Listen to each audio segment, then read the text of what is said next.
ஓம் முருகா, என் அன்பு பிள்ளையே, சற்று நேரத்தில் நீ விரும்பும் உறவு ஒன்று உன்னை அழைத்து பேச போகின்றா தங்கமே. ஆனால் என்னை அலட்சியப்படுத்தினால் நடக்காது. உனக்கென படைக்கப்பட்டது உன்னை தேடி வந்து சேரும் நாள் வெகு தொலைவில் இல்லை. நீ தவமாய் கேட்ட வேண்டுதல் இப்போது நிறைவேறப் போகின்றது. நீ சிந்திய கண்ணீர் இனி ஆனந்த கண்ணீராக மாறப்போகின்றது. நீ வைத்த பொறுமையும் நம்பிக்கையும் ஒருபோதும் வீண் போகவில்லை பிள்ளையே. முகத்தில் சோகம் நீங்கி மனதில் சந்தோஷம் மலரும். மகிழ்வுடன் வாழ். என் அருள் நிழல் போல் உன்னை தொடர்ந்து காக்கும். சற்றே நேரத்தில் நீ விரும்பும் உன்னுடைய உறவிடமிருந்து உனக்கு அழைப்பு வர போகின்றது. எந்த உறவு உன்னிடம் நீண்ட காலம் இருக்க வேண்டும் என்று என்னிடம் வேண்டி நின்றாயோ அந்த உறவே இப்போது உன்னை தேடி வந்து கொண்டே இருக்கின்றது.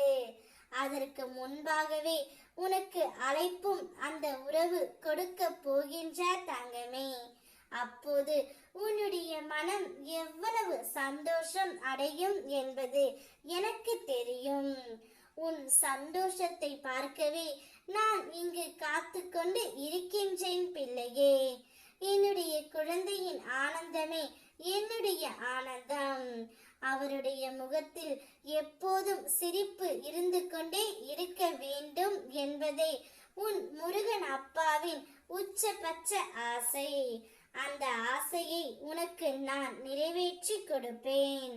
உன் வாழ்க்கை எவ்வளவு ஆழமான இருளில் இருந்தாலும் என் அருள் கொண்டு உன் ஒளியின் பக்கம் கொண்டு வந்து விடுவேன்.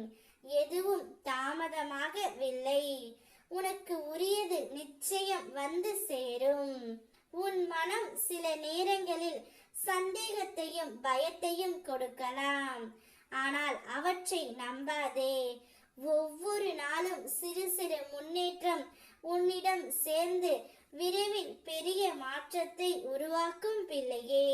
உன் வாழ்க்கையில் நீ எதிர்பார்க்காத நன்மையும் வந்து சேரும். தோல்வி வந்தால் வருத்தப்படாதே. சிறிது சறுக்கல் உன் பயணத்தின் முடிவு அல்ல.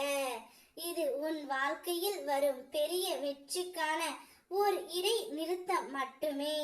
நிறைய வாய்ப்புகளும் நிறைய நல்ல காலங்களும் உன்னை எதிர்பார்த்து காத்து கொண்டு இருக்கின்றன. அவற்றை உனக்கு சாதகமாக மாற்றிக் கொள்வதற்காகத்தான் இந்த சிறிய சோதனையை நான் அனுப்புகின்றேன். புத்துணர்ச்சியோடு எழுந்து நடமாடு. நான் உனக்கு நிழலாய் ஒவ்வொரு அடியிலும் பக்கத்தில் இருக்கின்றேன். நீ விரும்பும் உறவு உன்னை அழைத்து பேசுவார். நிச்சயம் நடக்கும். ஓம் முருகா.